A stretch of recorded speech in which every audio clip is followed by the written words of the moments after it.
My name is Jennifer Jordan. I am studying electrical engineering and mathematics at Portland State University, and I am graduating this coming spring. So, my name is Kathleen Jocelyn. I am actually working on my degree in mathematics at Portland State. And obviously, we are the Open Source Rocket Academy, or OSRA. Currently, I am the Chief Technology Officer. So, that means that my focus is on our actual prototype. So, I'm deeply involved in the research and development of our prototype. So my name is Teresa Nguyen. I am a mechanical engineering major working on lower division courses at Portland Community College, and I am a sophomore. I'm Risto Rushford. I am a graduate student at Portland State. I also got my bachelor's degree, Bachelor of Science in Supply Chain Management, and graduated in summer 2019. And I've completed 1 year of graduate studies in systems engineering. I'm about to start my first year in graduate studies of electrical engineering with a focus on signal processing. I've also earned a graduate certificate in computer modeling and simulations, and this next year I'll earn another one in computational intelligence.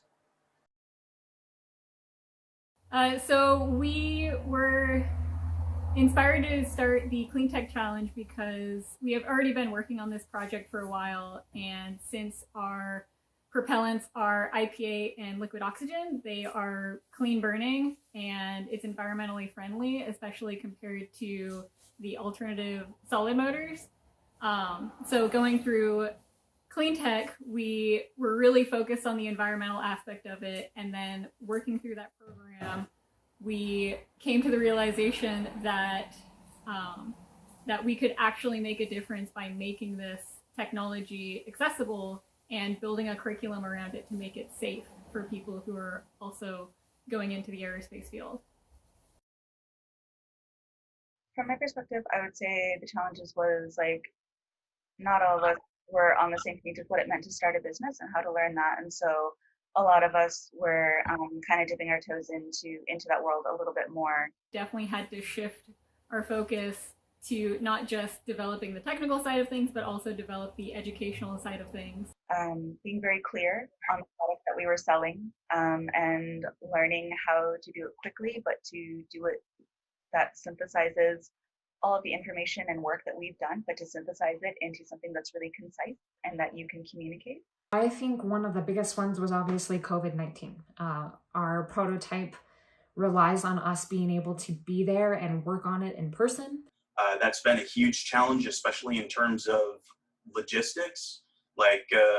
We've had to order a lot of parts to be able to build our test stand.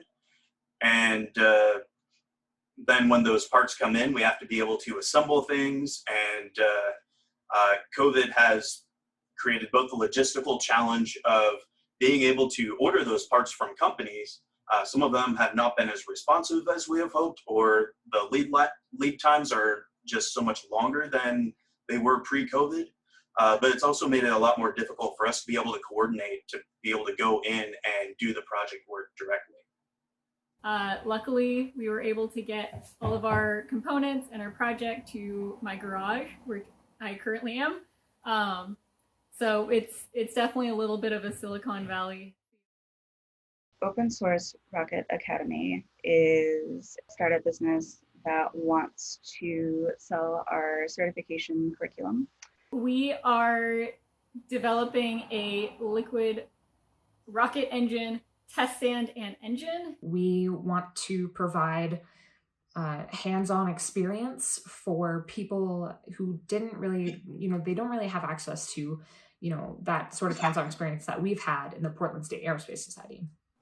Investing ourselves in the development of the liquid fuel test stand and other rocketry projects. And we're also developing the curriculum to teach the design, operation, and safety of the system. So we are solving two problems. We're solving the accessibility to the technology and the environmental impact of the rocket engines. So our liquid propulsion technology is inaccessible. It's not taught in university. The only way that it's taught is through onboarding processes at aerospace companies, and there is no standard. There's no safety outlines, and there's no third-party training available to students or people that are freshly graduated from engineering and going into the aerospace industry. So we are changing that by offering a curriculum, and our technology is also clean burning and inexpensive. So the technology itself is the test stand and the engine, which is this whole monstrosity behind me. So we have these two propellant tanks. One of them has isopropyl alcohol, the other one has liquid oxygen.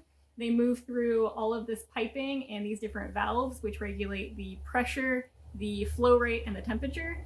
And they exit out of the engine, which there is an ignition system, and it fires, and it's really pretty. I hope it will make them realize that they're capable of this too, that they have the ability to do this, and that they, if they have a spot to come and learn in a good place, then they can do it. And I hope that it encourages people who may, like myself, who maybe didn't see themselves in the STEM world. Maybe it'll encourage people to, to keep going with it, and to kind of fall in love with rocketry like we all have. The mission remains that we wanted to make rocket science accessible to folks who may not have gone to a big name school or had the same access as other folks who have already really been deep in the industry have gotten. And so it was really easy to sign up because we're all very similar mission minded in that way.